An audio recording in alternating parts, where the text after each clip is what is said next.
Құрметті көрермендер, сыбайлас жемқорлыққа қарсы іс-қимыл агенттігінің 20-24 шілде аралығында атқарған жұмысымен таныс болыңыздар. Осы аптада агенттік төрағасы Алик Шпекбаевтың төрағалығымен агенттіктің 2020 жылдың бірінші жартыжылдығындағы қорытындылары бойынша алқа отырысы өтті.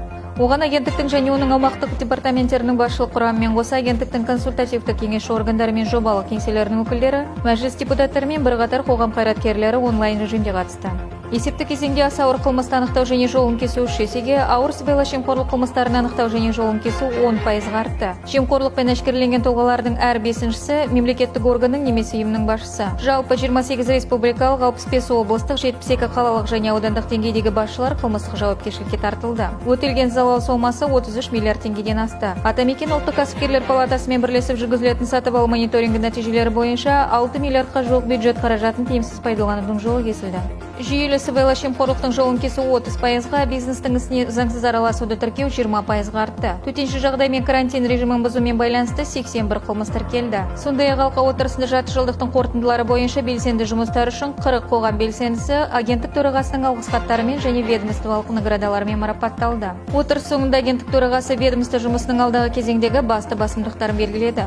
Агенттіктің аумақтық департаменттері адалдық алаңы жобалық кеңселері мен арнайы мониторинг топ мүшелерімен мүдделі мемлекеттік орган өкілдерімен бірлесіп, дәріханалар мен дәрі-дәрмек қоймаларына, ауруханаларға мониторинг жүргізуді жалғастыруда. Осы аптада жұмыс топтары 802 дәріханаға, 75 медициналық ұйымдардың қоймасына, 115 аурухана мен емханаға барды. Нәтижесінде 30-ға жуық бұзушылық анықталды. Осы аптадағы мониторинг барысында Нұр-Сұлтан қаласы мен Алматы, Атырау, Батыс Қазақстан облыстарында дәрілердің бағасын көтеру және әлеуметтік желілерде дәрі сату фактілері, ал Ақтөбе облысында кейбір қажетті препараттардың болмау фактілері анықталды.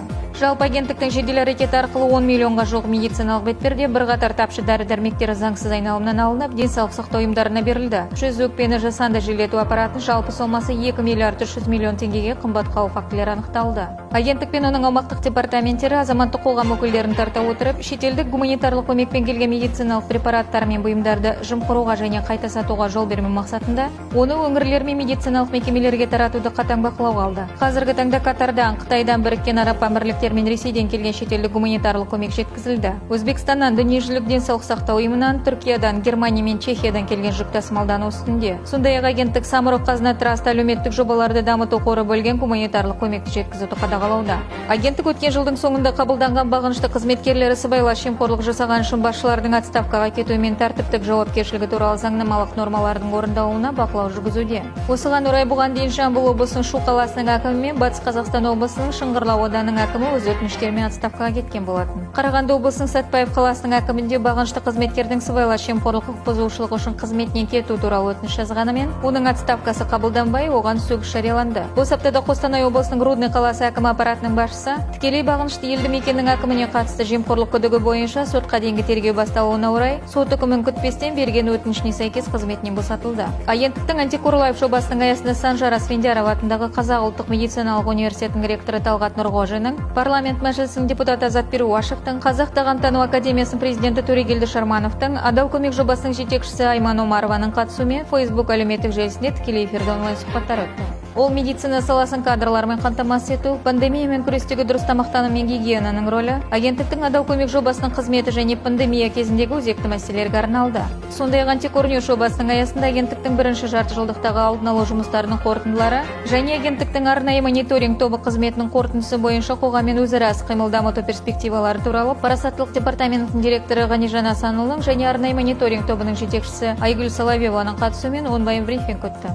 Азаматтармен онлайн режимдегі байланыстың тиімді құралына айналған агенттіктің аумақтық антикорлайф жобасының аясында барлық аумақтық департаменттерде 87 сыртқы сарапшы спикер мен түрлі сала өкілдерінің қатысуымен 141 тікелей эфир өтіп, ол 127 мыңнан аса қаралым жинады. Агенттіктің тегін құқықтық көмек беретін адал көмек жобасының аясында аумақтық антикор орталықтарында 104 тікелей эфир өткізіліп, шамамен 90 мыңнан астам адам қамтылып, 28 түсіндіру видеоролигі жарияланды. Адал көмек жобасының жетекшісі танымал адвокат Айман Омарова Қызылорда облысының тұрғындарымен тікелей эфир өткізіп, азаматтардың сұрақтарына жауап берді.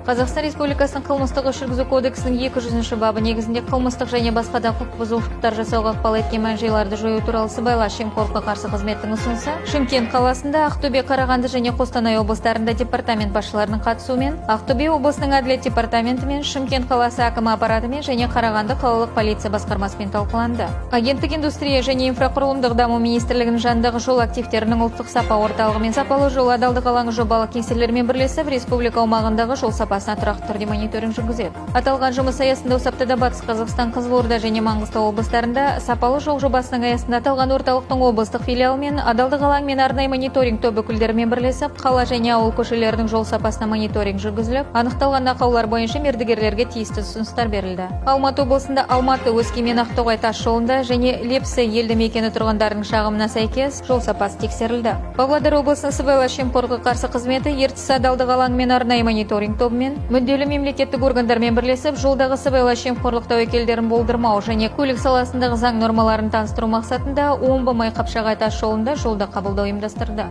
Құрметті көрермендер, сіздер агенттіктің және оның аумақтық департаменттерінің 20-24 шілдері алғанда атқарған жұмысымен таныс болдыңыздар.